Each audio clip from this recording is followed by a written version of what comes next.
इस वीडियो में आप सभी देख सकते हैं बिहार के पावर स्टार पवन सिंह और साउथ के सुपरस्टार अल्लू अर्जुन, जो कि इन दोनों की एक साथ में आज शेर वाली एंट्री पटना के गांधी मैदान में होने जा रहा है, जो कि कुछ बातों को सीक्रेट रखा गया है। और जैसा कि आप सबको पता है कि आज है 17 नवंबर और आज पुष्पा 2 फिल्म का ट्रेलर बहुत ही बड़े लेवल पे लॉन्चिंग पटना के गांधी मैदान में होने वाला है, जिसमें अल्लू अर्जुन, रश्मिका मंदाना और पुष्पा 2 फिल्म से जुड़ी सभी आर्टिस्ट वहां पे मौजूद रहेंगे। साफ तौर पे कहा जाए तो पूरी साउथ फिल्म इंडस्ट्री पटना के गांधी मैदान में उतरने जा रही है और इसमें अपने बिहार के बड़े बड़े सुपरस्टारों को भी निमंत्रण भेजा गया है, जैसे कि पवन सिंह, खेसारी लाल यादव, भोजपुरी इंडस्ट्री से जुड़ी बहुत सारे लोग और बहुत सारे लोग वहाँ पे आ भी रहे हैं। कुछ लोगों का नाम सीक्रेट रखा गया है क्योंकि वहाँ पे बहुत ही ज़्यादा क्राउड होने वाली है।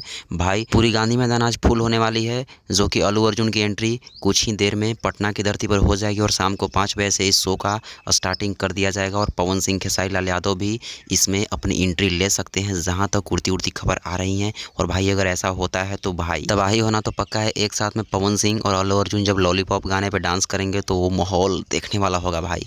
वहाँ से बहुत सारी वीडियोज आएंगी। सबसे पहले आप सबको इस चैनल पर दिखाने का पूरा प्रयास करूंगा। चैनल को सब्सक्राइब करके जुड़ जाइए और जाते जाते इस वीडियो को लाइक करके सभी जगह शेयर करिए। धन्यवाद।